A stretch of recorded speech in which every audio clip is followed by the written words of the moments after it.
Rabbana walakal hamdu hamdan katsiran thayyiban mubarakan fih. Kan gak terganggu, apalagi suaranya enak. Siapa? Gak terganggu. Tapi kalau berteriak-teriak mengganggu itu. Kira-kira begitu. Ini dalil bid'ah hasanah.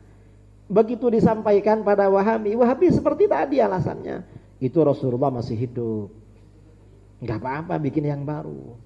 Terus kalau sudah wafat gak boleh. Loh siapa yang bilang gak boleh? Kamu apa Rasulullah? Kan Wahabi itu. Coba gak boleh, mestinya Rasulullah bikin peringatan. Awas ya, kalau saya sudah gak ada jangan bikin lagi loh. Rasulullah gak pernah bilang begitu.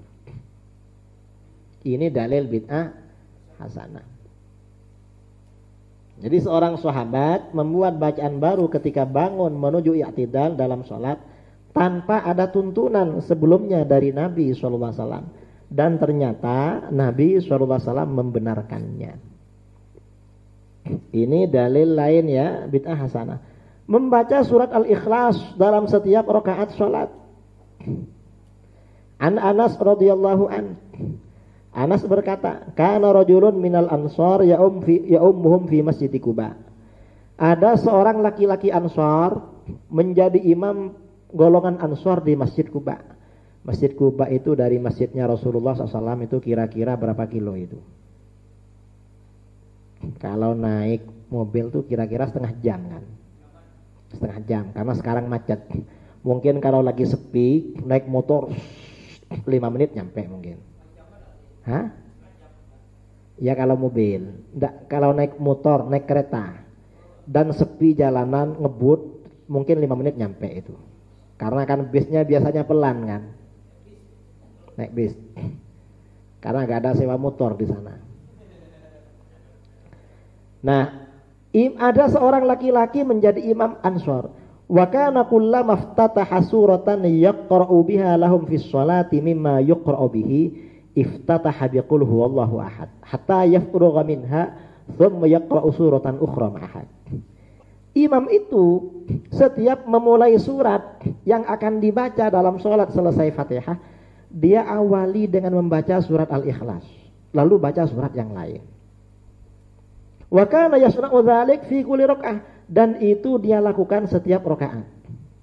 Jadi setelah amin, bismillahirrahmanirrahim, qul huwallahu ahad, Allahus samad, lam yalid wa lam yulad wa lam yakul lahu kufuwan ahad. Bismillahirrahmanirrahim. Sabbih isma rabbikal a'la alladzi khalaq fasawwa. Nanti rakaat kedua begitu lagi. Tiap rakaat Al-Ikhlas dan yang lain. Fakallamahu ashabuhu. Lalu jamaahnya protes pada dia. Faqalu, jamaahnya berkata, innaka taftatihu bihadhihi surah. Kamu selalu memulai baca surat Al-Ikhlas. Thumma la tara annaha tujzi'uka hatta taqra bi ukhra. Lalu kamu menganggap surat Ikhlas gak cukup sampai nambah surat lagi. Rasulullah gak pernah seperti itu. Maksudnya Rasulullah gak pernah mengumpulkan surat Ikhlas dengan yang lain. Fa imma an taqra biha, gimana kalau kamu baca surat Ikhlas saja? Wa imma an tad'a wa taqra bi ukhra, atau kamu tinggalkan surat Ikhlas baca yang lain. Jangan gabung-gabung begitu. Rasulullah gak melakukan. Faqalah, kata imamnya, ma ana bitarikiha in ahbabtum an ummakum bidzalik fa'altu. Saya gak bisa meninggalkan cara saya. Kalau kalian senang saya menjadi imam kalian dengan cara itu, saya tetap jadi imam. Wa in karihtum taraktukum. Kalau kalian gak suka dengan cara saya, ya sudah, saya gak jadi imam. Jadi dia gak berambisi. Dia ini jadi imam tapi suka dengan caranya sendiri. Ada di kampung-kampung orang begitu tuh ada.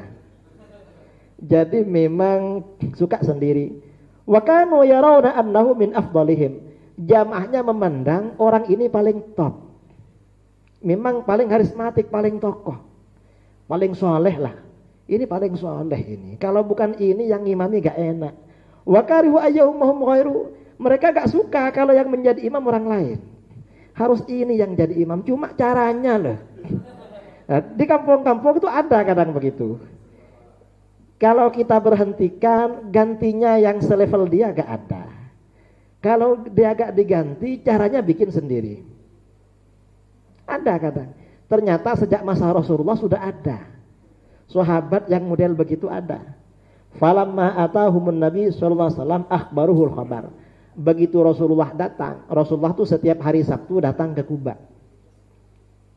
Rasulullah itu memang daerah-daerah sahabat yang jauh didatangi memang dari waktu ke waktu itu. Didatangi, jamaah didatangi. Ketika didatangi lapor mereka, gimana Rasulullah imam kita ini. Nah, waktu itu apapun laporannya pada Rasulullah. Faqalat, dipanggil oleh Rasulullah. Ya fulan, ditanya, ma yamna'uka an taf'ala ma ya'muruka bihi ashabuk. Kenapa kamu gak mengikuti saran jamaah kamu? Kok bikin begitu? Wa ma yahmiluka ala luzumi hadhis surah fi kulli rak'ah. Dan mengapa kamu baca surat Ikhlas terus sebelum rakaat? Apa motivasinya? Kok surat Ikhlas terus? Faqala, dia berkata, inni uhibbuha. Saya ini suka Rasulullah surat Ikhlas. Dan kalau sudah suka, kalau sudah cinta, ini kan gak bisa kan dihalangi. Orang itu kalau sudah cinta, memilih gak jadi imam. Karena dia cintanya sama surat Ikhlas. Saya daripada gak baca ini, pilih gak jadi imam Rasulullah. Karena sudah cinta. Apa jawaban Rasulullah? Faqala, Rasulullah bersabda, hubbuka iyyaha adkhalakal jannah. Ya kamu cinta surat Ikhlas ini masuk surga kamu. Ini namanya dalil bid'ah hasanah. Karena sahabat ini membaca surat Al-Ikhlas dalam sholat secara berulang-ulang tanpa ada tuntunan dari Nabi SAW. Ternyata Nabi SAW membenarkannya. Dan ini kita ikuti dalam sholat taraweh. Di kampung-kampung baca kulhu terus. Rakaat kedua ya, terutama masyarakat yang pekerja berat, itu rakaat kedua kulhu terus. Ikut sahabat ini, cuma yang diikuti kulhunya aja. Yang surat satunya gak diikuti itu. Daripada gak ikut kan gak apa-apa ikut separuh itu. Ini ada cerita. Ada seorang ustadz ya, punya anak cantik. Nah, ustadz ini bikin sayembara. Siapa yang mau lamar anak saya, tidak apa-apa datang ke sini, tapi dites hafal Quran. Akhirnya 3 orang datang. Ditanya, kamu siapa namanya? Nama saya Yasin, Pak Ustadz. Hafal surat Yasin? Hafal. Coba baca. Ya, hafal katanya. Terus yang kedua maju. Kamu namanya siapa? Nama saya Tharik, Pak Ustadz. Baca surat Tharik. Hafal. Terus yang ketiga, kamu siapa? Nama saya Ali Imron, Pak Ustadz. Cuma panggilannya kulhu katanya. Saya biasa dipanggil kulhu sama orang kalau namanya Ali Imron. Karena agak hafal surat Ali Imron. Ali Imron itu kan panjang itu. Akhirnya ngakunya kulhu. Itu cerita entah benar apa enggak ya. Ini surat Ikhlas ya. Artinya sejak masa sahabat, hal-hal yang berbeda dengan sunnah itu biasa. Dan itu dianggap bid'ah hasanah. Kalau gak mau bid'ah hasanah ya nanti sejak masa sahabat bid'ah semua. Kan gak masuk akal itu. Ini Wahabi. Wahabi itu ya ngawur imam. Ini dalil bid'ah hasanah pada masa Rasulullah SAW. Ini dalil bid'ah hasanah pada masa Khulafaur Rasyidin. Pada masa Khulafaur Rasyidin. Apa saja? Ini penghimpunan Al-Quran dalam mushaf pada masa Abu Bakar radhiyallahu an. An Zaid bin Thabit al-Ansari radhiyallahu an. Dari Zaid bin Thabit al-Ansari radhiyallahu an. Wa kana mimman yaktubul wahya. Beliau termasuk seseorang yang mencatat wahyu. Qala, Zaid berkata, arsala ilayya Abu Bakar maqtala ahli al-Yamamah wa indahu Umar. Abu Bakar panggil saya pada waktu peperangan Yamamah. Ternyata di situ ada Umar. Faqala Abu Bakar, lalu Abu Bakar berkata, inna Umar atani, Umar datang. Ini ada Umar. Faqala, Umar berkata, innal qatla qad istaharra yaumal yamamati bin nas. Pembunuhan sangat dahsyat. Pembunuhan ini kematian dahsyat. Pada hari Yamamah, perang Yamamah, banyak memakan korban. Banyak yang mati dalam perang Yamamah. Wa inni akhsha ayastahirral qatlu bil qara fil mawatin. Saya khawatir, kata Umar, pembunuhan akan banyak memakan korban para penghafal Quran dalam perang-perang yang akan datang. Gimana kalau menghafal Quran banyak yang meninggal? Fayadhhaba katsirun minal Quran. Kalau para penghafal banyak yang meninggal, maka banyak Al-Quran yang hilang.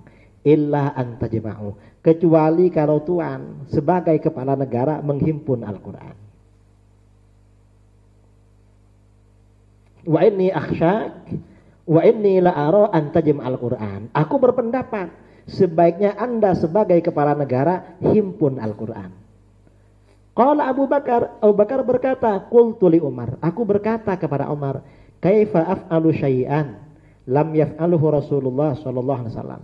Bagaimana aku akan melakukan sesuatu yang belum pernah dilakukan oleh Rasulullah sallallahu alaihi wasallam?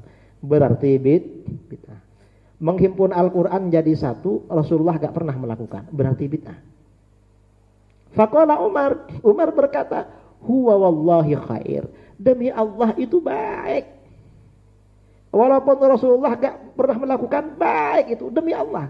Berarti hasan.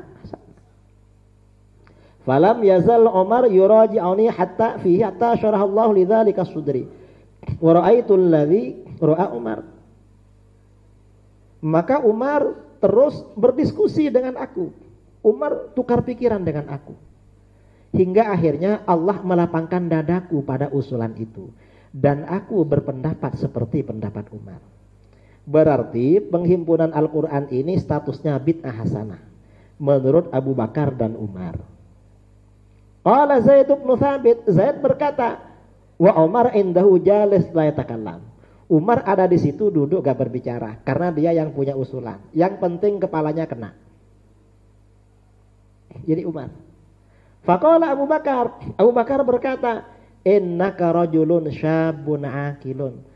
Kamu ini Zaid, kamu laki-laki, masih muda dan cerdas. Ini kalau tugas berat itu memang perlu cari laki-laki yang masih muda dan cerdas. Mengapa? Kalau perempuan sulit gerakannya. Dan masih muda, jangan yang sudah tua. Kalau yang sudah tua-tua ini belum berangkat, masih cari balsem, cari minyak angin. Karena gak enak badan. Sampai di tempat kerja nanti capek lagi. Jadi perlu yang muda yang masih sehat dan cerdas. Karena kalau cerdas tuh ngerti persoalan. Kemudian wala natahimuka, dan kami gak curiga pada kamu. Artinya kamu orang dipercaya. Cari yang cerdas, yang jujur, yang aman. Jangan yang gak dipercaya. Kunta taktubul wahya li Rasulillah sallallahu alaihi wasallam. Kamu dulu yang selalu mencatat wahyu untuk Rasulullah sallallahu alaihi wasallam. Fatatabba'il Qur'an fajma'u. Kamu teliti naskah-naskah Al-Qur'an lalu kumpulkan jadi satu. Lalu fa wallah, kata Zaid, demi Allah, law kallafani naqla jabalin minal jibal maka afqala alayya mimma amrani bihi min jam'il Qur'an. Seandainya demi Allah, seandainya Abu Bakar menugaskan aku memindah gunung, itu tidak lebih berat kepadaku daripada perintah dia menghimpun Al-Quran. Mengapa? Ini urusan agama. Kalau salah ini agama tanggung jawabnya. Ini kata saya. Jadi memang urusan agama itu berat. Jangan dianggap ringan. Qultu, aku berkata kepada kaifa taf'alani syai'an lam yaf'alhu Nabi SAW. Gimana Anda berdua membuat kebijakan Nabi SAW tak pernah melakukan? Ini kan bid'ah. Faqala Abu Bakar berkata, huwa wallahi khair. Demi Allah ini baik. Falam azal uraji'ahu hatta syarahallahu sadri lilladzi syarahallahu lahu sadra Abi Bakar wa Umar. Aku terus berdiskusi dengan Abu Bakar hingga Allah melapangkan dadaku pada gagasan yang Allah lapangkan pada dada Abu Bakar dan Umar. Berarti menghimpun Al-Quran ini bid'ah hasanah berdasarkan pendapat Abu Bakar, Umar, Zaid. Karena Rasulullah gak pernah melakukan. Gak pernah. Ini diantara dalil bid'ah hasanah. Ini ada cerita ya. Tahun 2000. Kira-kira tahun 2012 saya diundang di Balikpapan. Katanya acaranya tabligh akbar, kuliah umum. Perjalanan dari rumah kiainya itu ke tempat acara di Masjid At-Taqwa Balikpapan. Kiainya bilang, "Kiai, apa? Dalam tabligh akbar ini kita mengundang 6 orang untuk melawan kiai." Loh, kok 6 orang? Banyak sekali. Enggak kiai, yang 5 Wahabi, yang 1 Syiah. Kok baru beritahu sekarang? Enggak dari kemarin-kemarin. Nah kan Pak Kiai siap. Ya walaupun siap kan terkejut juga kalau mau masuk terus hidangannya langsung 6. Coba dari kemarin kan terkejutnya kemarin. Ini terkejutnya baru ini. Ternyata sampai di tempat acara gak ada yang datang. Padahal buku saya makalah sudah dikasihkan pada mereka. Gak ada yang datang. Yang Wahabi dan Syiah 6 orang gak ada yang datang. Ada 1 orang datang. Cuma datang bersembunyi di antara jamaah. Gak menghampiri panitia, gak maju. Akhirnya ketemu dipaksa maju ke depan. Dialog dapat 15 menit lari. Ada di videonya itu ya, waktu detik-detik Wahabi melarikan diri. Ada videonya. Nah, setelah pulang dapat beberapa hari, Wahabi yang gak datang tuh chatting pada saya. "Ustadz, apa? Ustadz ini kapan mau bertaubat? Kok gak tobat-tobat sampai sekarang?" "Loh, kamu siapa? Kamu ini kok nyuruh-nyuruh tobat?" Kita ini tobat tiap hari, tapi terima kasih kamu ingatkan. Apa salah saya?" "Ustadz ini penipu." "Penipu gimana?" "Kemarin pada hari Ahad 1000 lebih yang ditipu oleh Ustadz di Masjid At-Taqwa." Lah apanya yang ditipu? Yaitu Ustadz yang bilang bid'ah dibagi 2. Itu gak benar Ustadz. Bid'ah itu semuanya sesat. Gak ada yang gak sesat. Loh, justru yang benar bid'ah memang dibagi 2. Yang dibagi 1 itu gak benar. Loh tapi dalil Ustadz kan gak benar. Loh mana dalil saya gak benar? Wong dalilnya Al-Quran, hadis. Hadisnya sahih semua. Lah itu Ustadz yang berdalil dengan penghimpunan Al-Quran oleh Khalifah Abu Bakar. Itu bukan bid'ah, itu sunnah itu. Akhirnya HP itu saya sambung dengan laptop. Karena waktu itu masih pakai BlackBerry tahun 2012. Belum ada Android. Jadi di laptop itu saya ambil. Karena dia chatting pakai Yahoo Messenger waktu itu. Kok tahu alamat email saya itu? Ini hadisnya. Saya terangkan ini. Abu Bakar berkata, "Bagaimana aku melakukan sesuatu yang Rasulullah gak pernah melakukan?" Berarti bid'ah. Lalu kata Umar, "Khair, baik." Berarti hasanah. Berarti kan bid'ah hasanah. Lalu apa kata Wahabi? "Oh, berarti kalau begitu penghimpunan Al-Quran itu pendapat sahabat," katanya. Itu pendapat pribadi sahabat. Lah terus, kamu gak mau sama pendapat pribadi sahabat Abu Bakar dan Umar? Diam dia.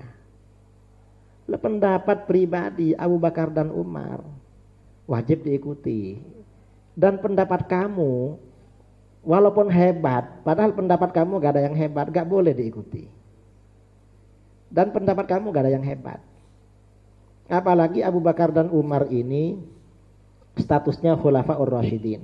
"Alaikum bisunnati wa sunnatil khulafar." Ini perintah Rasulullah mengikuti Abu Bakar dan Umar. Dan seandainya pendapat pribadi, Rasulullah masih memerintahkan. Karena dalam hadis ya, ittabi'u. Iktadu billadzaini min ba'di Abi Bakar wa Umar.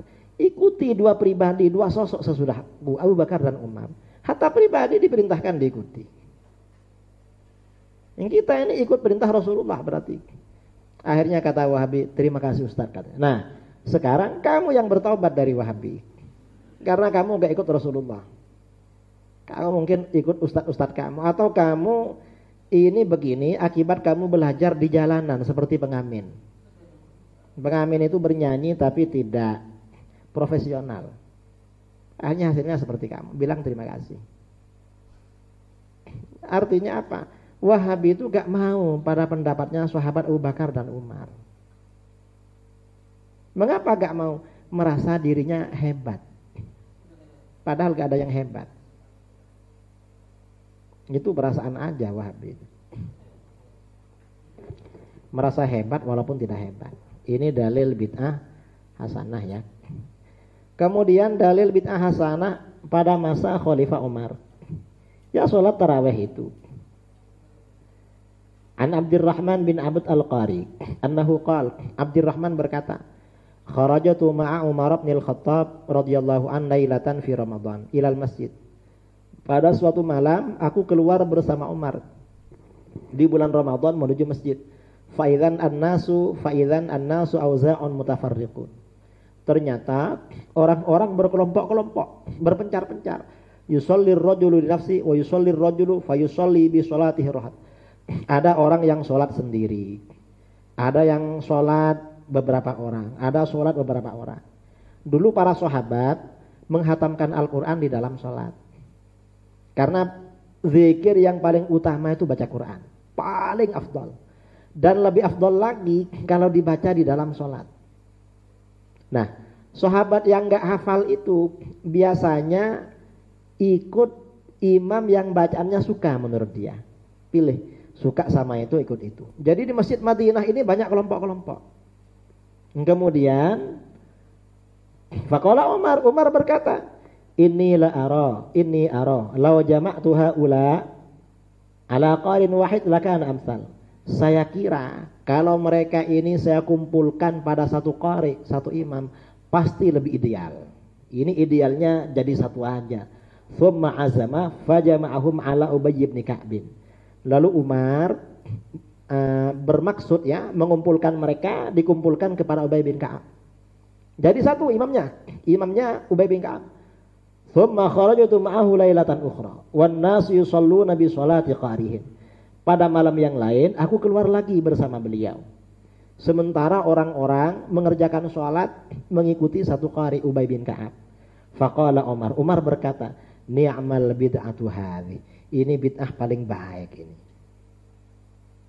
Mengapa bid'ah paling baik? Rasulullah gak pernah menganjurkan begitu. Satu imam. Mengapa paling baik? Karena ini dilakukan di awal waktu. Rasulullah di akhir waktu, tengah malam. Ini awal waktu. Kenapa paling baik? Kenapa bid'ah? Karena rakaatnya ditentukan oleh Umar. Ini diantara aspek bid'ahnya. Umar mengatakan bid'ah paling baik. Lalu kata Umar, wallati yanamuna anha afdalu minallati yaqumun yuridu akhiral lail wa kana an-nasu yaqumuna awwalahu. Orang-orang yang tidur sekarang itu lebih afdal daripada yang bangun sekarang. Artinya kalau Umar gak ikut itu. Jadi awal malam tidur, nanti malamnya sholat sendirian. Itu lebih afdal katanya, kata beliau. Wa kana an-nas yaqumuna awwalahu. Dan para sahabat tarawih itu awal malam. Ini bid'ah hasanah. Nah, berdasarkan hadis ini sudah jelas ini bid'ah terbaik. Enggak perlu disyarah karena memang seperti itu. Tahun 2013 saya berdebat dengan Wahabi di Manado. Kata Wahabi, gak benar Kiai. Perkataan Umar itu menjadi dalil bid'ah hasanah. Mengapa gak benar? Karena yang dimaksud bid'ah dalam perkataan Umar itu bid'ah lughawiyah. Bid'ah secara bahasa. Bukan bid'ah syar'iyah. Bukan bid'ah secara syara'. Saya tanya pada dia, itu bahwa bid'ah dalam perkataan Umar itu bid'ah secara bahasa, bukan bid'ah secara syar'i. Itu ada penjelasan dari Khalifah Umar apa enggak? Ada penjelasan langsung dari beliau? Gak ada, katanya. Terus dari siapa penjelasannya? Dari saya.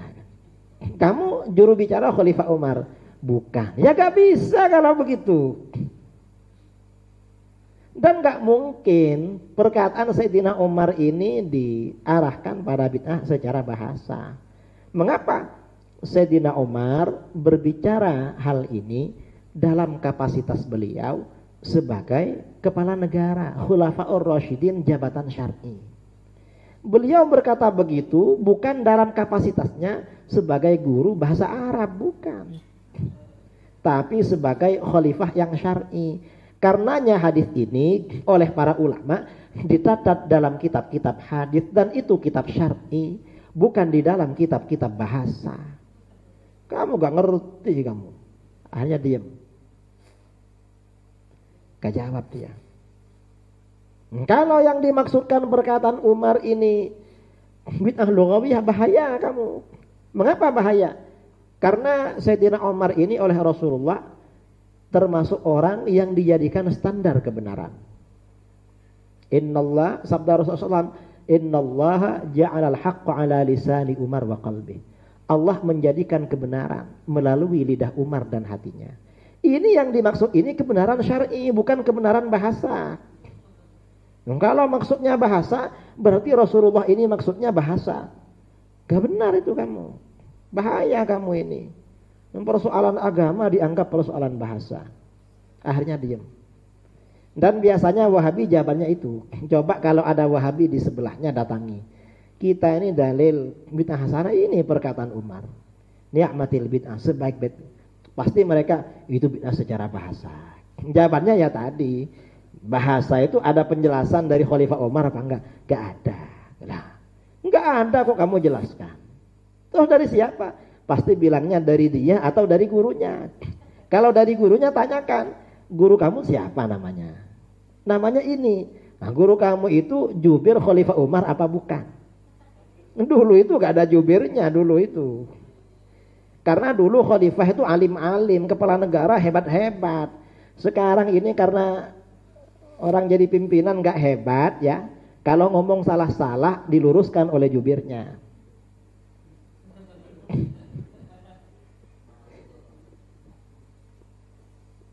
Ini bid'ah sholat taraweh ya pada masa dalil bid'ah hasanah pada masa Khalifah Umar.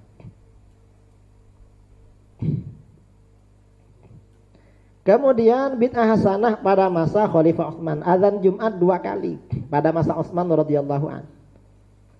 Ini hadis Bukhari, babul azan yaumal Jum'ah.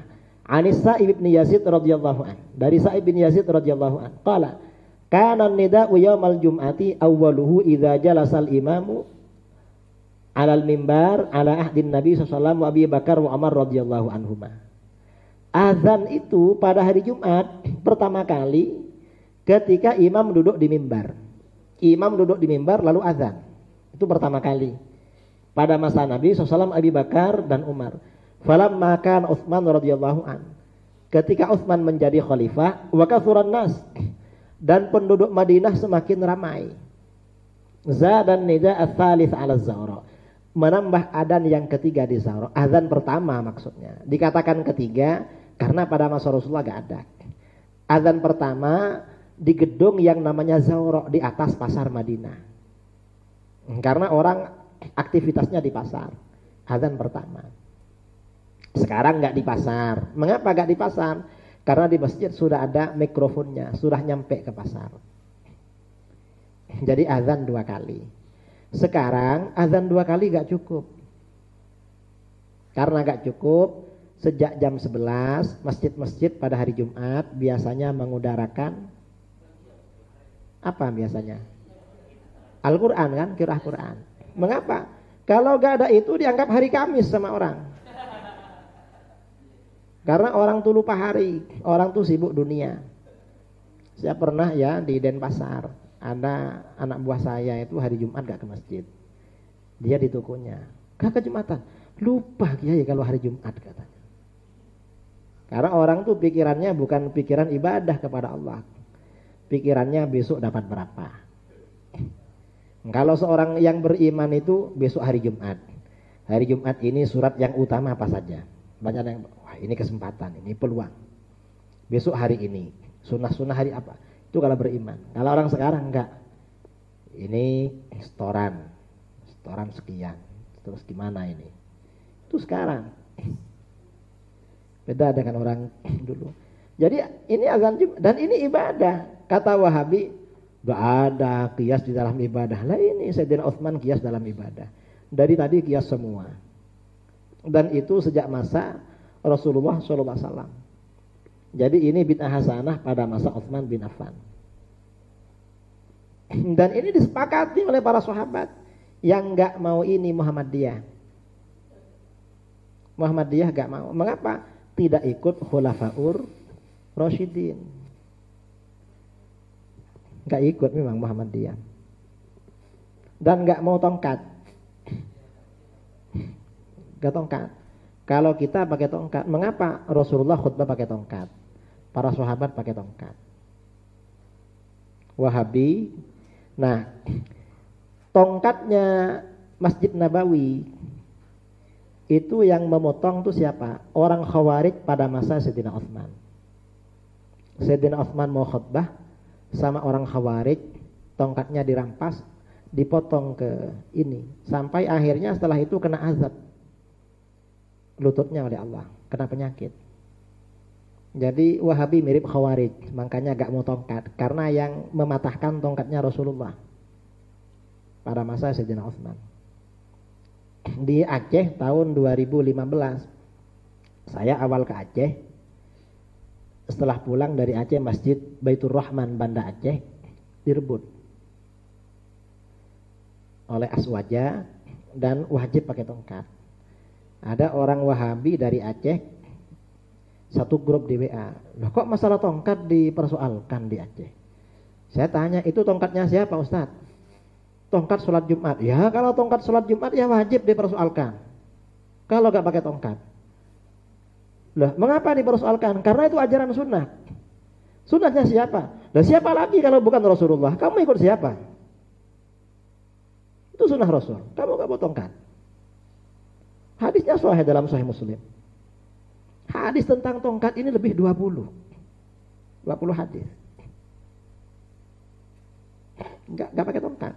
Dan sebagian masjid yang baru, walaupun Aswaja, kadang enggak pakai tongkat.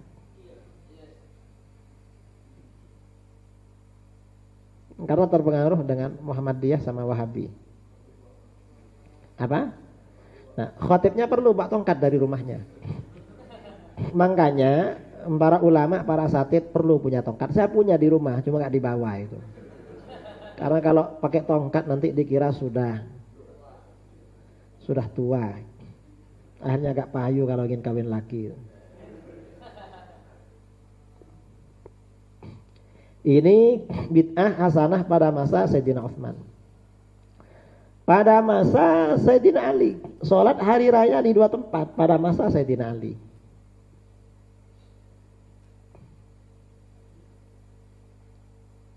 Jadi fa inna Ali ibn Abi Thalib radhiyallahu an ahdatsa fi khilafatihi al-'id ats-tsani bil jami' fa inna as-sunnah al-ma'ruf 'ala hadi Rasulullah sallallahu alaihi wasallam Abi Bakar marfan annahu la yusalla fil misri illa jum'atun wahidah wa la yusalla yauman nahri wal fitri illa 'idun wahid. Jadi sejak masa Rasulullah, Abu Bakar, Umar dan Utsman, salat Id itu dalam setiap daerah satu tempat. Pada masa Sayyidina Ali sudah 2 tempat. Di Masjid Jami ada, di Padang Pasir ada, di lapangan terbuka ada. Itu pada masa Sayyidina Ali. Misalnya di Pekanbaru 1 tempat. Pada masa Sayyidina Ali 2 tempat. Sekarang di Pekanbaru bukan 2 tempat. Bahkan musola dan masjid yang enggak ditempati sholat Jumat, ditempati sholat Id. Di sini sama ya. Musola juga sholat Id. Hah? Sebagiannya. Sebagian ada, karena yang perempuan kan nggak cukup kalau ke masjid semua. Makanya di masjid di kampung-kampung sekarang bukan 1 kota, bukan 2 tempat, tapi 2000 tempat. Itu benar-benar bid'ah. Kalau nggak mau sama bid'ah, Wahabi jangan bikin sendiri. Sholat Jumatnya sama Idnya. Mengapa? Masa Rasulullah cuma satu tempat. Mereka kok bikin sendiri. Kadang bertengkar sesama Wahabinya.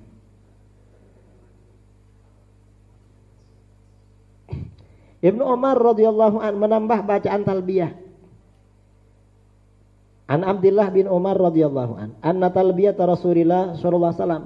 Rasulullah kalau baca talbiyah haji umrah waktu ihram, labbaik Allahumma labbaik, labbaik la syarika lak labbaik, innal hamda wan ni'mata wal mulka la syarika lak.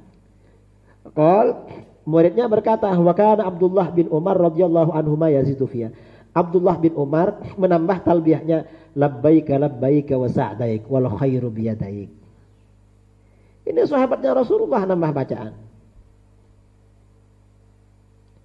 Ini sholawat Ibnu Mas'ud. Abdullah bin Mas'ud baca sholawat bikin sendiri. Abdullah bin Mas'ud berkata, "Idza shallaitum ala Rasulillah sallallahu alaihi wasallam fahsinus sholata alaihi, fa innakum la tadrun la'alla dzalika yu'radu alaihi." Kalau kamu bersholawat kepada Rasulullah, baca sholawat yang baik pada beliau. Mengapa? Kamu kan gak tahu, barangkali sholawat kamu diperlihatkan kepada Rasulullah sallallahu alaihi wasallam. Faqalu lahu, murid-muridnya berkata, alimna, gimana caranya guru sholawat yang baik?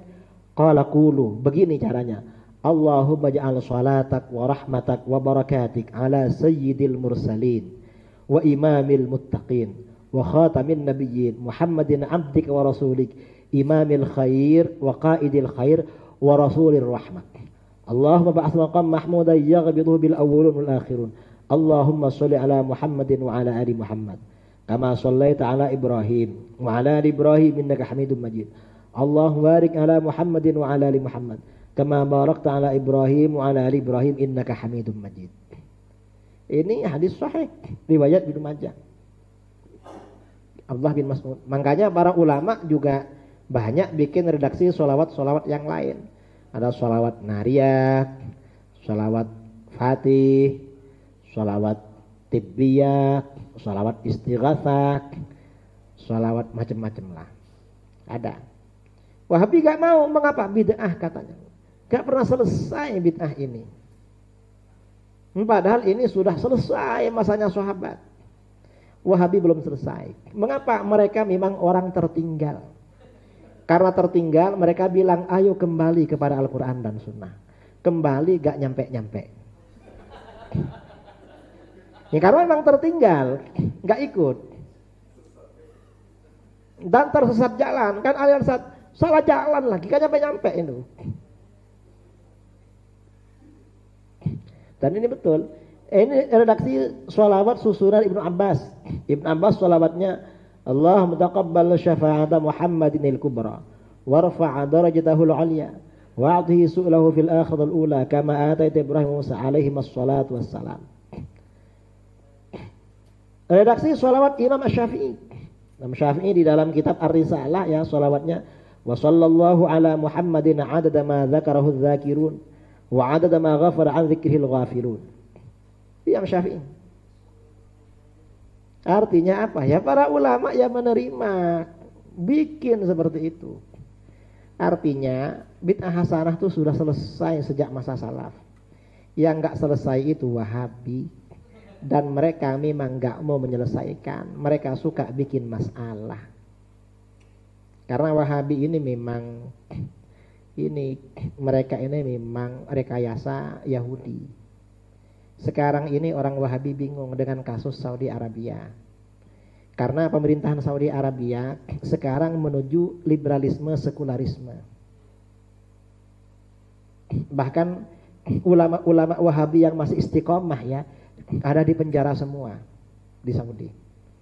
Sebagian dibunuh di penjara. Dan sebagian ulama Wahabi sekarang yang menjadi sekjen Rabithah Alam Islami oleh para ulama divonis murtad karena menyalahkan agamanya para nabi. Wahabi ini bingung sekarang karena imamnya jelas-jelas bermakmum kepada Yahudi. Padahal sejak dulu begitu, cuma mereka baru tahu. Karenanya Wahabi sekarang nggak begitu ramai di medsos. Mengapa? Imamnya ikut Donald Trump. sama Benyamin Netanyahu, Israel. Kata Sudes ya, Sudes yang imam Masjidil Haram, kalau dulu nangis-nangis sekarang gak nangis. Oleh para ulama dia dibilang bukan Sudes tapi sadis. Nih nanti diviralkan yang gini-gini nih, biar Wahabi tahu. Dibuatkan judul yang heboh. Ya gini aja yang Wahabi galau itu. Ini bid'ah hasanah menurut ulama panutan Wahabi. Siapa? Doa sujud Imam Ahmad bin Hanbal. Sami'tu Ahmad bin Hanbal yaqul. Ahmad bin Hanbal berkata, "Inni la ad'u Allah lisyafi'i fi salati mundu 40 sanah aqul." Aku selalu mendoakan Imam Syafi'i kepada Allah dalam salatku sejak 40 tahun. Maksudnya dalam sujud. Apa doanya? Allahumma ghfirli wali walidayya wali Muhammad bin Idris Asy-Syafi'i. Ya Allah, ampuni dosaku, kedua orang tuaku dan guruku Imam Asy-Syafi'i. 40 tahun mendoakan Imam Syafi'i dalam salat. Ini gak ada di dalam hadis ini. Gak ada. Rasulullah gak pernah baca doa gini. Para sahabat gak pernah. Imam Syafi'i belum ada. Mengapa Imam Ahmad ini seperti itu mendoakan gurunya? Imam Ahmad ini hafal 1 juta hadis.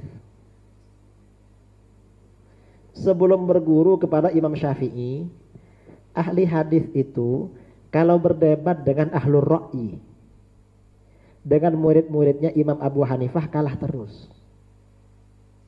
Padahal hadisnya banyak, kalah debat. Begitu datang Imam Syafi'i berdebat dengan murid-muridnya Imam Abu Hanifah, langsung keadaan terbalik. Imam Syafi'i menjadi pemenang. Karenanya Imam Syafi'i sejak itu disebut dengan Nasirul Hadis, pembela hadis.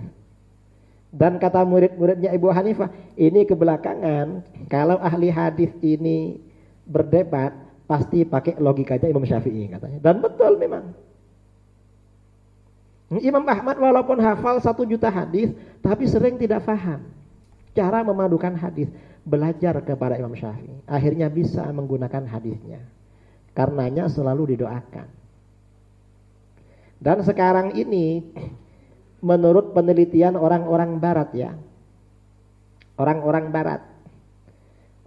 barat itu kan juga mengawasi medsos dunia Islam, karena medsos itu yang punya mereka, YouTube, Facebook, yang punya mereka diawasi. Sekarang ini di dunia Islam kata mereka terjadi perang hadis war, perang hadis. Dan orang yang paling menguasai hadis itu pemenangnya. Dulu awal-awal Wahabi muncul karena kita memang gak peduli ilmu hadis, kita kalah. Padahal kita ini pengikut ahli hadis. Setelah kita peduli, akhirnya berbalik. Mereka yang kalah. Mengapa? Mereka hadis dimanipulasi, gak sungguh-sungguh. Kalau kita kan dipelajari sungguh-sungguh. Ini doa Imam Ahmad. Ibnu Taimiyah mengakui bid'ah hasanah dalam kitab Majmu' Fatawa Ibnu Taimiyah. Kata Ibnu Taimiyah, qala Syafi'i rahimahullah, al bid'atu bid'atan. Bid'atun khalafat kitaban wa sunnatan wa ijma'an wa atharan am ba'di ashabi Rasulullah sallallahu alaihi wasallam. Fahadhi bid'atu dhalalah wa bid'atun lam tukhalif syai'an min dzalik fahadhi qad takunu hasanah. Cuma sama Ibnu Taimiyah ditambah qad, padahal riwayatnya enggak ada ini. Dikurangi volumenya. Kalau ada qadnya kan ini terkadang hasanah. Ini enggak pasti hasanah mestinya. Sama Ibnu Taimiyah dikurangi volumenya. Curang memang dia. Atau mungkin penerbitnya orang Wahabi. Karena Majmu' Fatawa Ibnu Taimiyah ini setelah diterbitkan manuskripnya dibakar sama ulama Wahabi. Sepertinya banyak rahasia yang tersembunyi di situ. Manuskripnya dibakar sama Wahabi.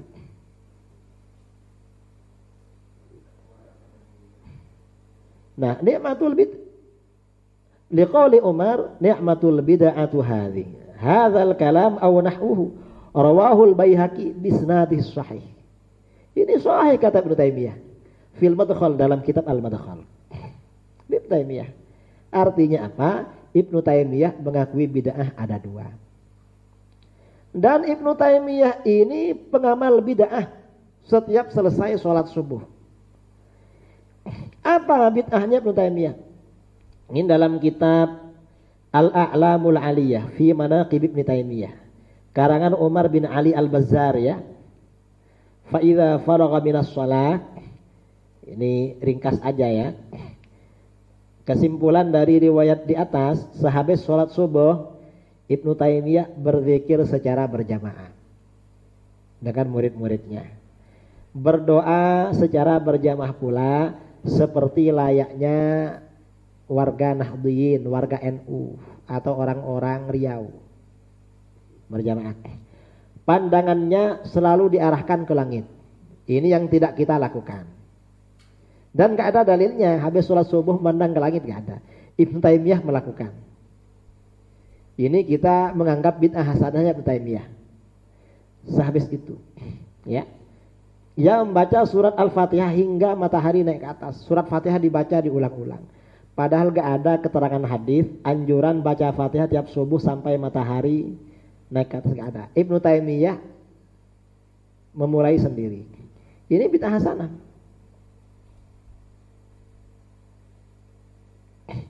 Kemudian syubhat kaum Wahabi tentang bid'ah hasanah.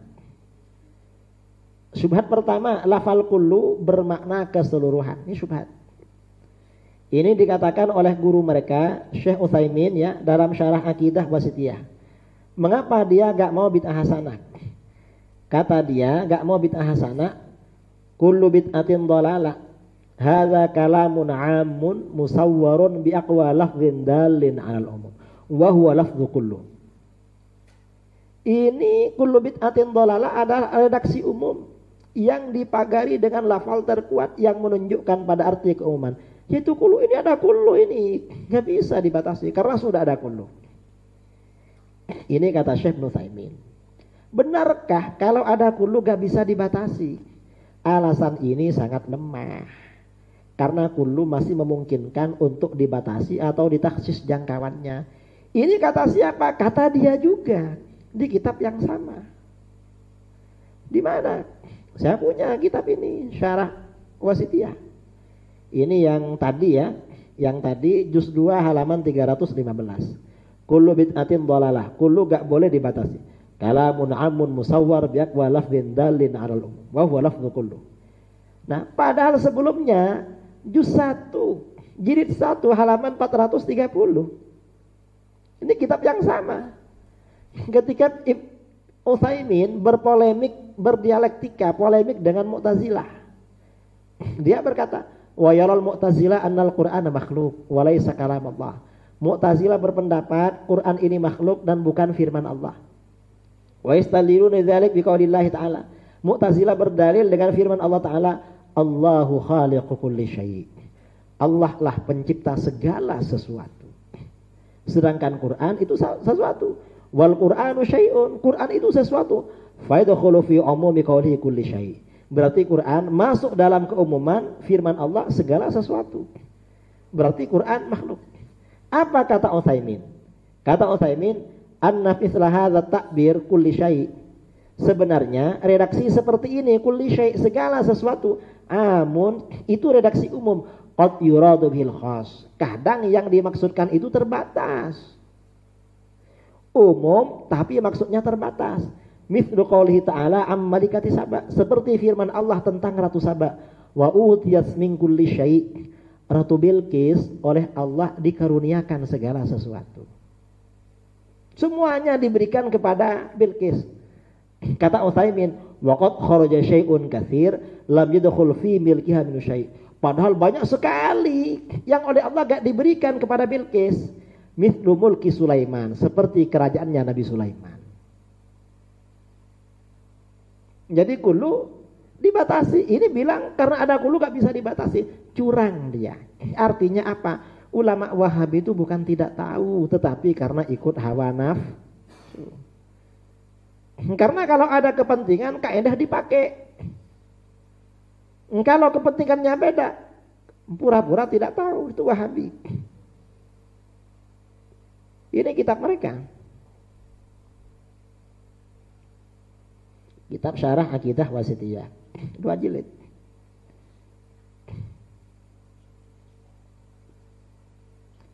Syubhat kedua, alasan Wahabi gak mau bid'ah hasanah.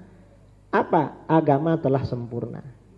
Dalilnya, al-yawma akmaltu lakum dinakum wa atmamtu alaikum ni'mati wa raditu lakumul islam dina.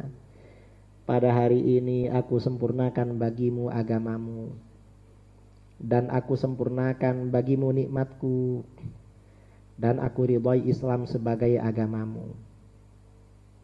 Apa kata Wahabi? Menurut Wahabi, mengakui bid'ah hasanah berarti tidak mengakui kesempurnaan agama yang telah ditegaskan dalam Al-Quran. Loh, yang gak begitu. Yang dimaksud sempurna ini apanya? Mestinya kan begitu. Kok langsung diklaim bid'ah hasanah berarti melanggar kesempurnaan? Wahabi ini gak paham. Syubhat ini dijawab bahwa maksud kesempurnaan tersebut, satu, kesempurnaan dalil-dalil halal dan haram. Artinya dalil-dalilnya yang sempurna. Bukan berarti gak ada bid'ah hasanah. Karena bid'ah hasanah dalilnya juga Al-Quran dan hadis. Bukan dalil bahasa Melayu, bukan bahasa Indonesia, bukan bahasa Minang. Al-Quran hadis juga dalilnya. Cuma Wahabi salah paham. Yang kedua, yang dimaksud kesempurnaan agama, kesempurnaan prinsip-prinsip universal dan kaedah-kaedah general, kaedah umum. Ya maksudnya kaedahnya yang sempurna. Sebagian ulama mengatakan begitu.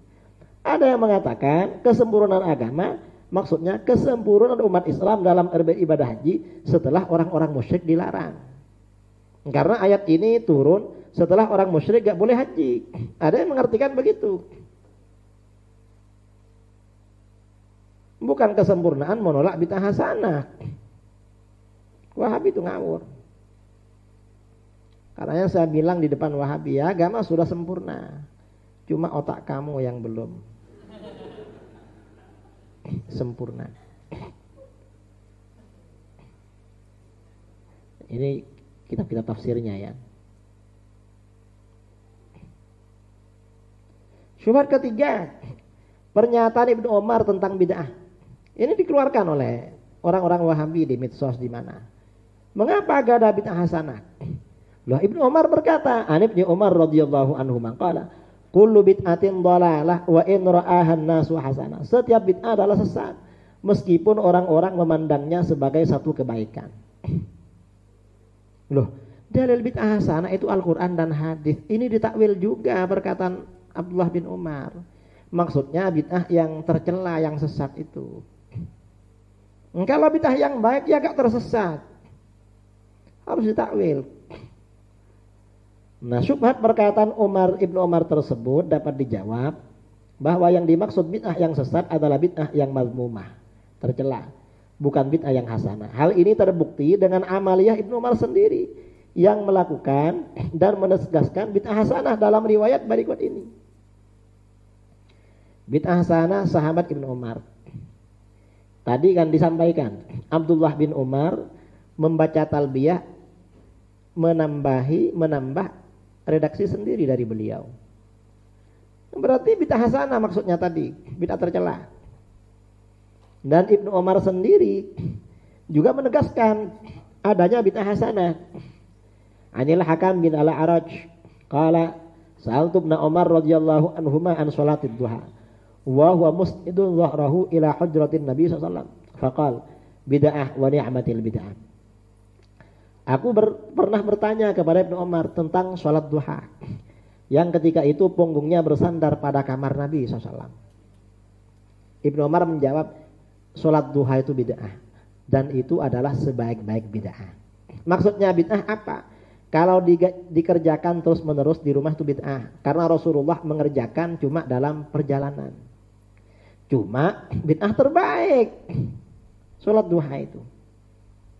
Ini bid'ah terbaik. Berarti Abdullah bin Umar mengakui ada bid'ah hasanah dan melakukan beliau.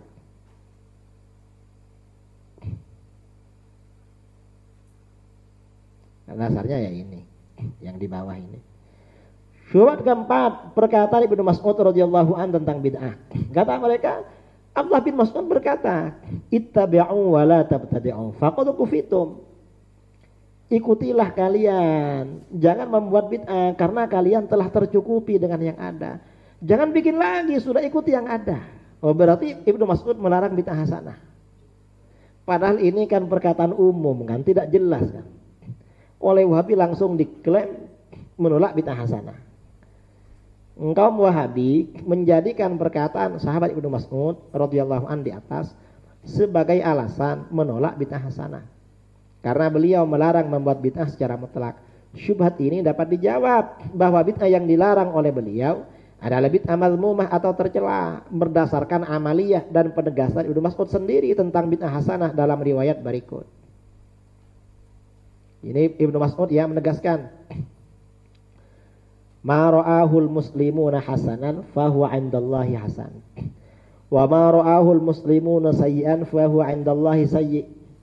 Sesuatu yang dianggap baik oleh kaum muslimin, maka Allah menganggapnya baik. Ini kan bid'ah hasanah namanya. Dan sesuatu yang dianggap buruk oleh mereka, maka Allah menganggapnya buruk. Ini bid'ah sayyi'ah, bid'ah dhalalah. Kemudian Abdullah bin Mas'ud membuat sholawat sendiri. Artinya apa? Perkataan beliau harus dipadukan dengan perkataan yang lain. Jangan diambil sebagian. Kalau diambil sebagian, akhirnya sholat gak boleh. Mengapa? Karena orang yang sholat akan masuk neraka wel. Dalilnya, fawailul lil musallin. Bahaya sholat masuk neraka wel. Gak dibaca seterusnya. Ya Wahabi. Ini model-model Wahabi begini memang.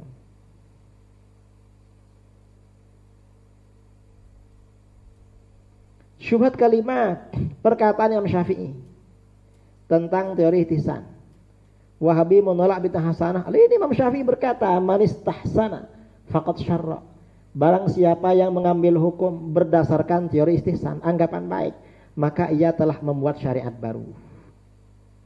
Kaum Wahabi mengartikan istihsan di atas dengan makna bid'ah hasanah. Padahal maksud ihtisan tersebut adalah teori pengambilan hukum syariat dalam ilmu usul fikih yang diadopsi oleh mazhab Hanafi, Maliki dan Hambali, bukan bid'ah hasanah. Hal ini terbukti. Imam Syafi'i sendiri menegaskan pembagian bid'ah menjadi dua. Bid'ah hasanah dan bid'ah dhalalah sebagaimana dalam riwayat-riwayat di atas tadi. Dan Imam Syafi'i juga melakukan. Imam Syafi'i itu kalau mau sholat melafalkan doa, melafalkan niat. Karenanya kita melafalkan niat juga. Jadi melafalkan niat itu sunnahnya ulama salaf, yaitu Imam Syafi'i. Nah ini dalil-dalil bid'ah hasanah serta syubhat-syubhat yang biasanya dikeluarkan oleh Wahabi. Dan jawabannya sudah kita bicarakan tadi. Mungkin sebelum break, ini waktu jam 11 ya. Sebelum break ada yang mau ditanyakan. Silakan.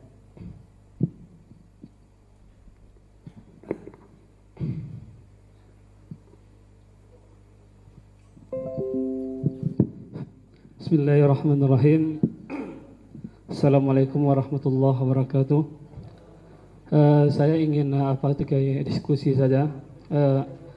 Karena sahabat-sahabat kita ini, teman-teman kita dari Salafi Wahabi ini selalu memakai kaidah yang terkenal itu at-tarku yufidut tahrim. Menurut mereka sesuatu yang tidak dilakukan oleh Rasulullah itu maka berfaedah haram. Namun bagi ulama-ulama yang yang lebih takhasus kepada usul, mereka tidak mengatakan begitu. Seperti yang saya baca di sebuah kitab, mereka mengatakan bahwa wal usuliyun arrafuna sunnah bi annaha qaulun nabi sallallahu alaihi wasallam wa fi'lu wa taqriruhu wa lam yaqulu wa tarkuhu li'annahu laysa bidalil. Berarti peninggalan apa yang tidak dilakukan Nabi itu bukan dalil, karena menurut ahli usul bahwa apa yang ditinggalkan Nabi itu mungkin dia takut bahwa yang ditinggal itu akan difardukan, atau yang kedua mungkin Nabi lupa atau yang lain sebagainya. Maka keluarlah sebuah kaidah dari usuli, anna ma dakhalahul ihtimal saqata bihil istidlal. Maka kaidah atau dalil-dalil yang di situ banyak kemungkinan, maka dalil itu akan runtuh atau gugur. Tetapi sahabat-sahabat kita yang Salafi Wahabi tersebut, mereka tetap bersikeras mengatakan bahwa kalau beribadah itu kita harus melihat contoh, perintah. Kalau tidak ada perintah kan tidak boleh, jangan dicari larangannya. Kalau kita cari ini tidak ada larangannya, kami lakukan, itu banyak nanti hadis Nabi, kata mereka. Itu alasan mereka. Yang pertama ketika kita sodorkan pendapat kita seperti yang saya sampaikan tadi. Yang kedua tentang yang Kiai sampaikan tadi, saya sangat setuju tentang kullu bid'atin dhalali, setiap lafaz kullu setelah itu isim nakirah, maka itu lebih kepada al-am yuradu bil khusus. Maka saya tambahkan dalilnya, ada, ini sudah saya tulis juga di satu sabbi saya, seperti ketika Allah berfirman meruntuhkan umat Nabi Hud, tudammiru kulla syai'in, maka dihancurkan semuanya.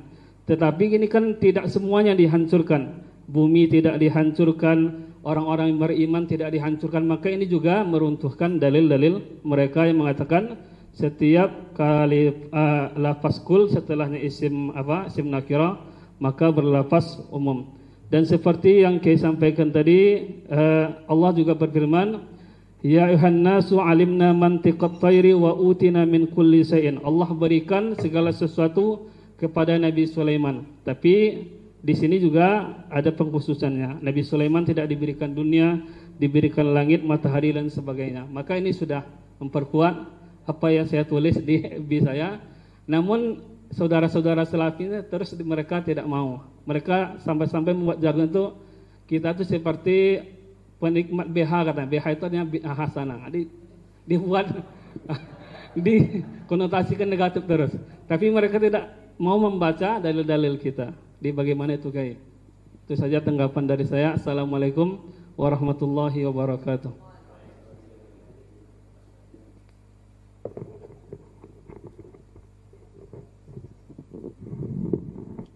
Ya kalau Wahabi gak mau tinggal dibilang, ya berarti kamu agamanya agama baru kalau begitu.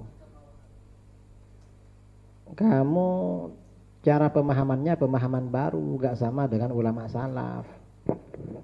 Kita ini dalam beragama ikut Al-Quran, ikut hadis sesuai dengan pemahaman para ulama. Kamu gak ikut ulama dulu, ya susah kalau begitu. Itu pemahaman kamu aja yang begitu, dan itu mempersulit kamu. Wahabi itu kan mempersulit dirinya, karena mereka mempersulit diri. Ini contoh ya, kasus Mufti Saudi Arabia.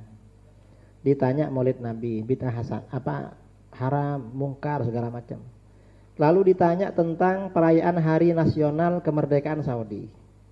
Katanya itu termasuk ibadah kepada Allah karena bersyukur, ingat nikmat. Padahal dulu kan Rasulullah gak pernah mensyukuri penaklukan kota Mekah, gak pernah.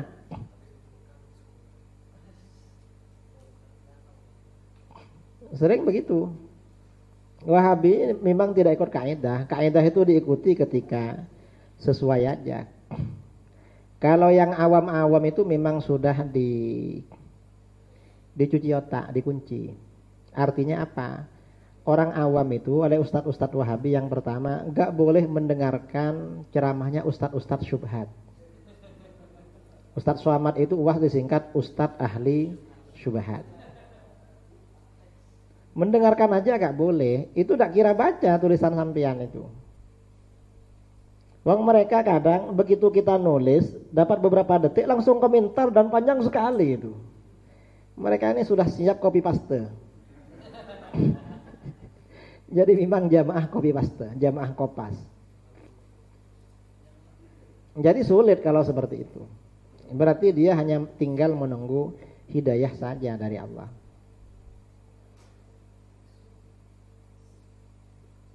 Tapi ada ya yang kembali ke Ahlus Sunnah itu banyak.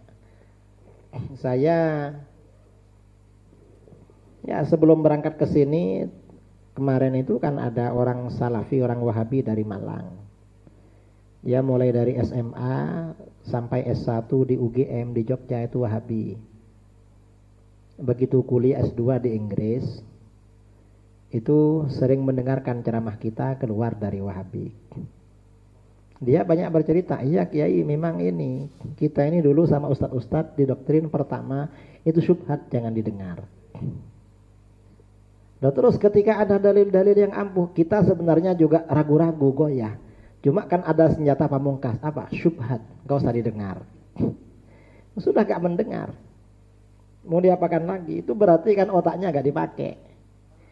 Karenanya otaknya Wahabi itu masih orisinil. Nggak pernah dipakai.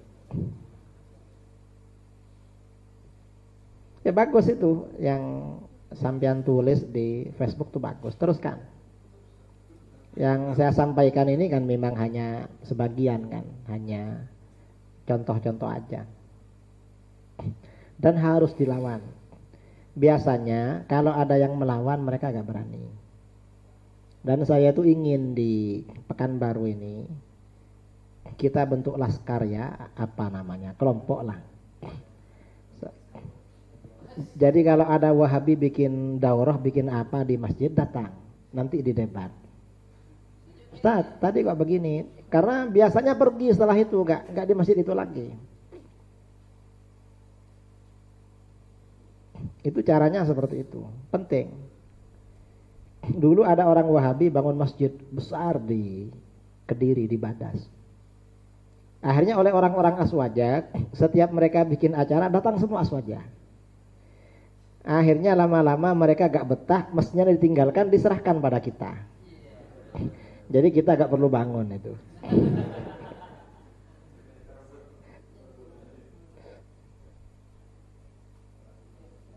Penaklukan masjid. Ada lagi? Silahkan di belakang.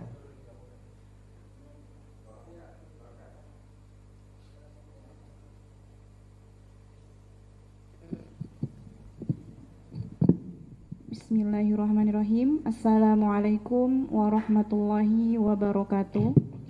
Waalaikumsalam warahmatullahi wabarakatuh. Afwan Yai, di sini Yana mau bertanya. Di sini ada satu cerita tapi memuat 3 pertanyaan Yai. Jadi pada tahun 2017 entah 2016, pada saat itu saya kan memiliki sahabat Yai. Sahabat kawan makan, kawan tidur, pokoknya sahabat kemana-mana berdua.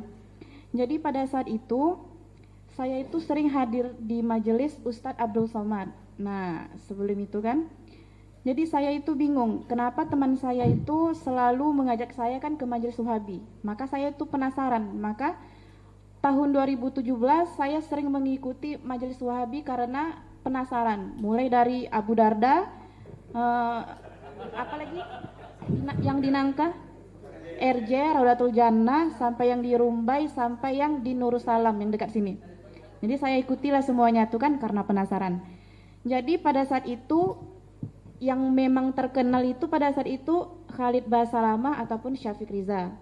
Nah, jadi saya hadirlah karena Aswaja sering tablik akbar, maka Wahabi juga membalas dengan tablik akbar. Nah, dibalasnya pula dengan ustadz-ustadz yang terkenal seperti itu. Nah, pada saat itu saya hadir setelah maghrib ustadznya Syafiq Riza. Dan di situ pas saat sholat maghrib kan itu sholat berjamaah. Jadi saya ditunjuk untuk menjadi imam karena di situ tidak ada yang mau menjadi imam sholat wanitanya. Sebanyak itu tidak ada satupun yang berani menjadi imam. Hari pun bertengkar mereka karena nggak ada yang mau jadi imam. Akhirnya saya lah yang maju ditunjuk. Karena sudah hampir jam 7 ya, nggak sholat karena bertengkar. Jadi akhirnya saya maju masih juga bertengkar. Imam itu lurus atau ada sedikit mundur. Nah jadi bertengkar, nggak boleh seperti ini, entah mereka memang Wahabi tulen atau setengah aswaja setengah Wahabi. Nah jadi seperti itu. Nah pada saat sebelumnya saya hadir majelis Ustadz Abdul Somad di Masjid An-Nur karena beliau sering isi di situ kemarin. Nah jadi teman saya yang Wahabi ini, beliau mengatakan bahwa haram hukumnya majelis syubhat UAS. Nah, jadi dia pas pula terdesak ingin meminjam uang sama saya kan. Saya lagi di majelis Ustadz Abu Samad. Kalau kamu mau minjam uang saya, datang di sini, kata saya. Akhirnya datang. Setelah 30 menit mendengarkan ceramah, sudah saya kasih uangnya, beliau pulang. Setelah itu, karena melihat Ustadz Abdul Somad celananya tidak cingkrang katanya. Nah, seperti itu. Jadi yang saya tanyakan, yang pertama, bagaimana aturan saf berjamaah wanita yang benar? Yang kedua, hukum sholat maghrib saya kemarin bagaimana nih Yai? Atau saya kodok karena berjamaah sama Wahabi? Yang ketiga, status sholat saya seperti apa? Nah, jadi seperti itu. Baik Yai, Assalamualaikum warahmatullahi wabarakatuh.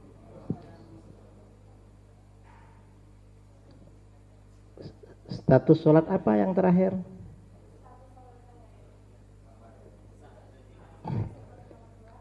Sah apa tidak? Sah apa tidak? Seperti itu. Atau saya kode ulang. Jadi Ragu-ragu. apa? Karena saya ragu-ragu nih kan Yai, majelis syubhat kan? Kalau sholat bersama Wahabi itu makruh.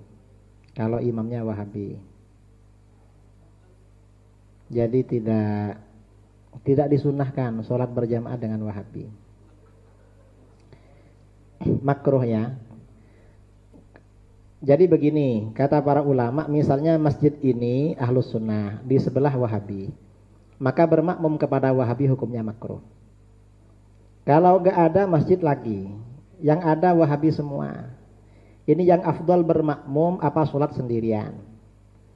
Ulama Syafi'iyah khilaf, ada yang mengatakan lebih baik bermakmum, ada yang mengatakan lebih baik sholat sendirian. Masalah sholatnya. Kemudian masalah as-shafnya,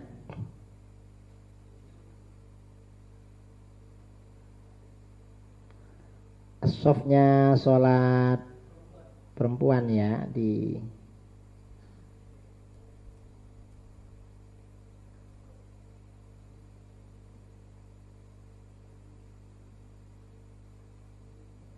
kalau di dalam fikih Syafi'i memang nggak sama dengan laki-laki. Sebentar saya carikan dulu.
Jadi kalau imamnya perempuan itu taqifu wasatahunna, berdiri di tengah-tengah.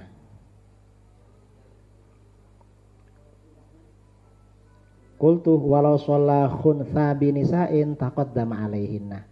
Kalau imamnya khunsa itu lebih maju di depan. Kalau sama-sama perempuan ini berdirinya hanya di tengah dan lurus. Iya. Kalau sesama perempuan tapi ada di tengah. Kalau yang di kitab Iqna ini, coba dilihat di syarahnya Iqna. Hasyiah Bujairimi.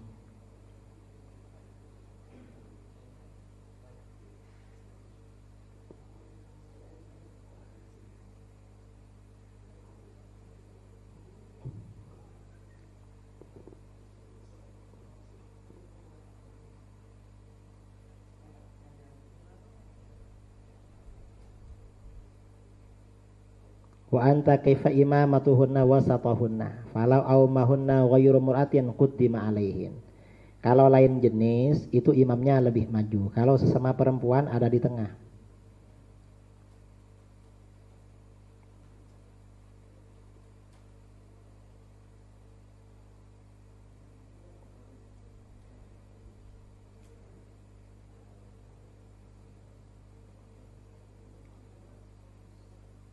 Jadi ada di tengah.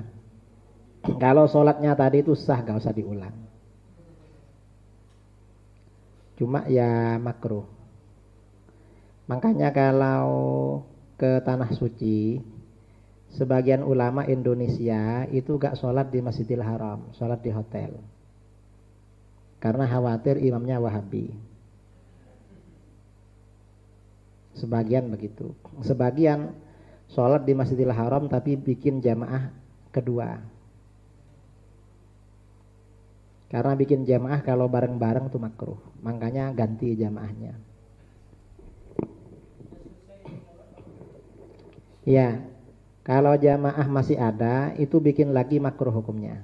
Nunggu jamaah sebelum, misalnya kita rombongan berhenti di masjid, langsung ikut.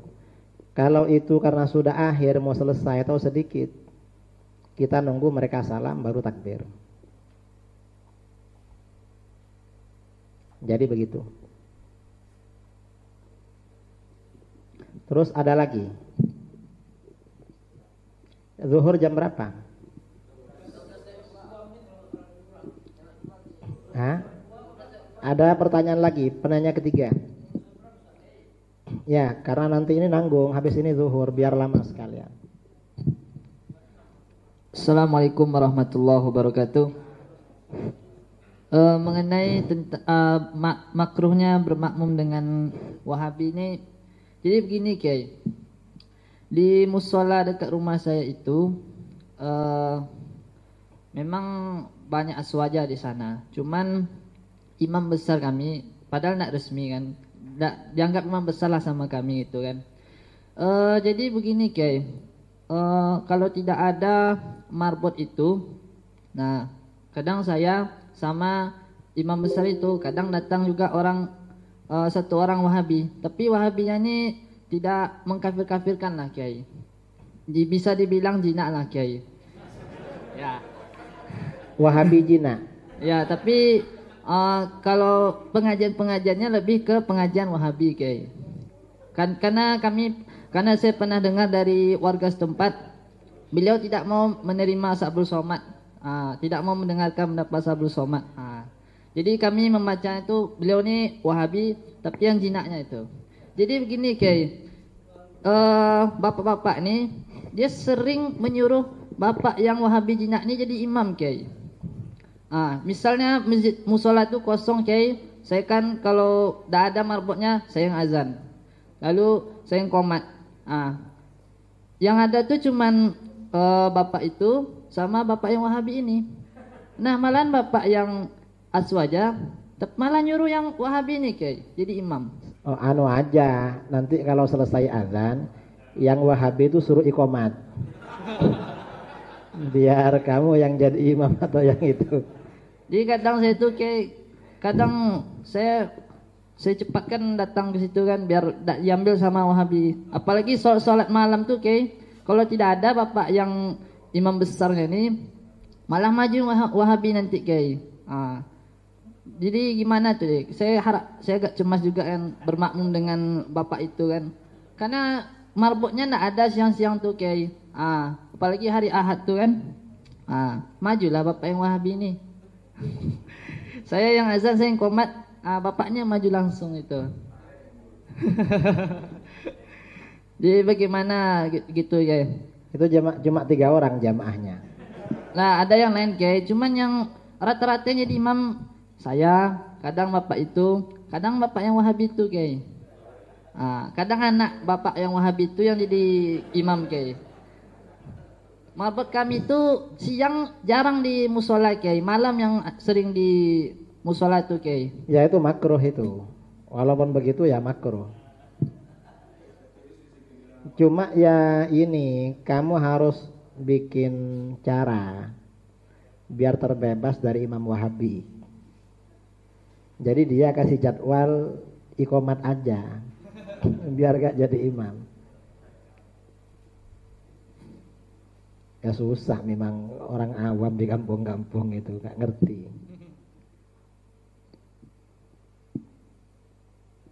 Ya makruh itu aja jawabannya.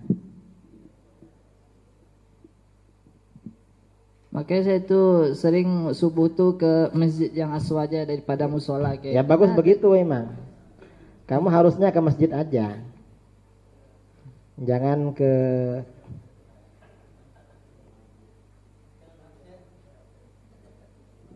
Ya sebaiknya kayak itu, ke masjid aja. Dan ajak ke masjid yang jamaah satunya, ayo ke masjid biar tidak makruh gitu. Jadi nanti musola diambil sama Wahabi Apa? Nanti musola diambil sama Wahabi Jadi markas. Repot gini nih. Di mana itu? Di daerah mana? Di Kulim jalan utama Dekat sini. Main lah Nama perumahannya Utama Hoki Garden Oh di perumahan. Iya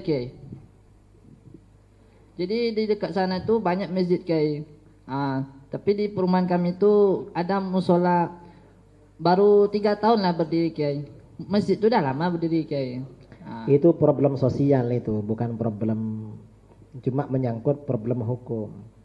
Ya dicari dicari rekayasa.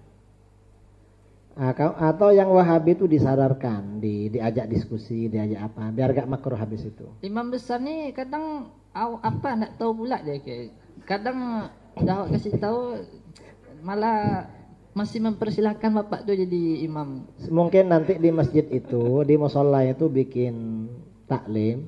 Ini ustadz yang diundang gantian ini, ada Ustadz Khairuddin, Ustadz Alnof, satu gantian di situ, biar menerangkan. Ada lagi?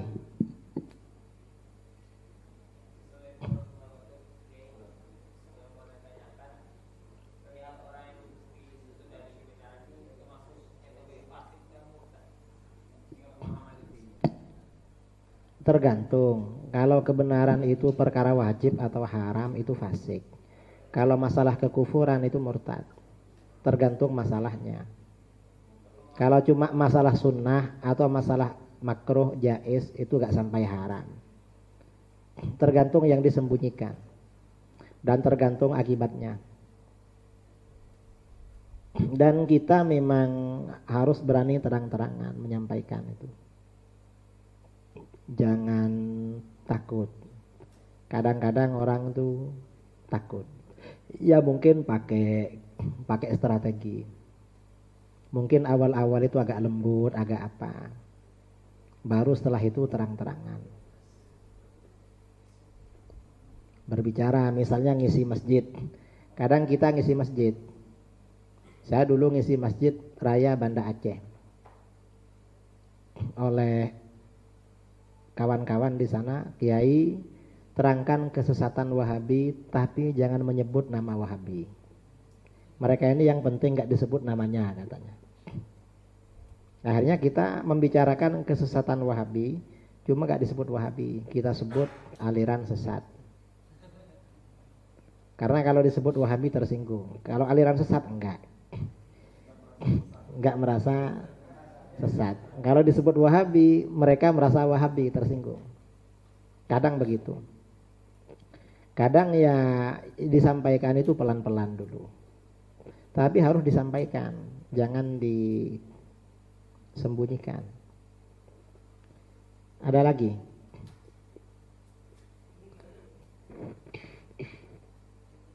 Banyaknya dalil-dalil keterangan-keterangan dari buya-buya, kiai, ustadz, ulama ya mengenai kesesatan Wahabi, ya. Macam-macam lah tentang baik dari bid'ah sana terangkan dan sebagainya lah, masalah Mujassimah dan lain sebagainya. Mengapa ini orang Wahabi ini kok istilahnya wangkeng ya, keras kepala itu kenapa tuh ya? Itu kenapa masih keras kepala? Padahal udah begitu banyaknya dalil-dalil, keterangan, ceramah dan lain sebagainya. Tapi mereka tetap keras kepala juga. Itu apa tuh ya? Apa isi kepala atau gimana tuh ya?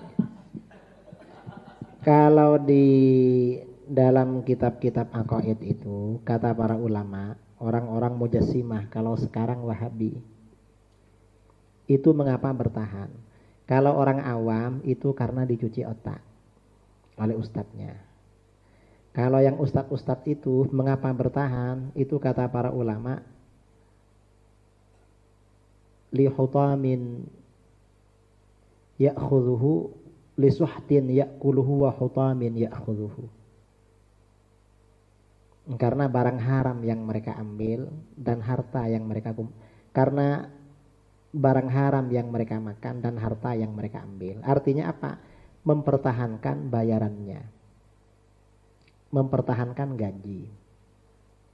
Karena Ustadz Wahabi itu gajinya dari Saudi, sebagian mereka ustadznya yang satu lembaga itu satu bulan $1.500. Sekarang $1 itu 14.000. Kalau 1.500 itu kan 20 juta lebih. Sekarang tuh kerja apa yang gajinya 20 juta di Pekanbaru ada? Gak ada. Ternyata bid'ah syirik itu 20 juta gajinya. Sebagian. Di daerah saya ada juga lembaga Wahabi. Itu bukan hanya ustadz yang digaji. Anak buahnya yang sering datang, cuma anak buah ya, cuma daftar jadi anggota. Itu 1 bulan 1,5 juta. Daftar cuma jadi anak buahnya aja, sekali-kali datang gitu.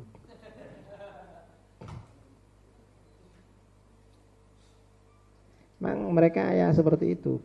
Dan ini termasuk fitnah akhir zaman. Kalau di dalam hadis ya ada sebagian ulama ditanya tentang hadis. Al-mutamassiku bidinihi fi akhiriz zaman qal qabid 'alal jamri. Orang yang berpegang teguh pada agama di akhir zaman seperti menggenggam bara api. Kata para ulama, ini bukan sekarang tapi dulu. Abad pertengahan ketika Andalusia dikuasai oleh Kristen, lalu orang Islam itu dibunuh yang enggak Kristen. Kalau sekarang sudah lebih dahsyat. Sekarang tuh yang berlaku yabi'ur rajulu dinahu bi'aradin minad dunya. Seseorang menjual agamanya dengan sedikit keuntungan dunia. Jadi menukar dengan itu.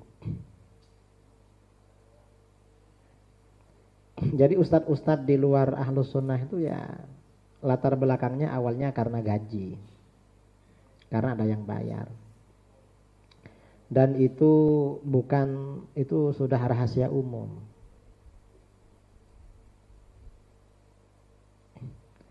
Dan itu bukan hanya Wahabi, hatta aliran-aliran yang lain ya begitu juga. Ada gajinya. Kalau kita telusuri itu ada. Karena di antara mereka ada pembicaraan, kita dengar itu. Ini saya sering bilang, Wahabi gajinya $1.500. Lalu bilang, mana buktinya? Loh, wong saya gak nerima ya gak punya bukti. Yang punya bukti kwitansi kan yang dapat. Saya cerita ini dari mantan Ustadz Wahabi 1500. Itu sudah 4 tahun lalu yang bilang ke saya, 2014, 5 tahun lalu. Artinya ada sungguh. Dan mau dikatakan ada itu masuk akal sekarang.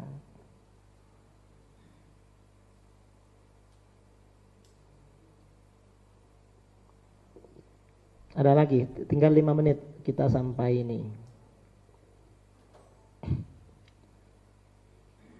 Karena ini saya biasanya bicara bid'ah ini nggak saya terangkan semua, saya ambil awal-awal. Tadi kan saya baca semua PowerPoint-nya itu, biar lengkap.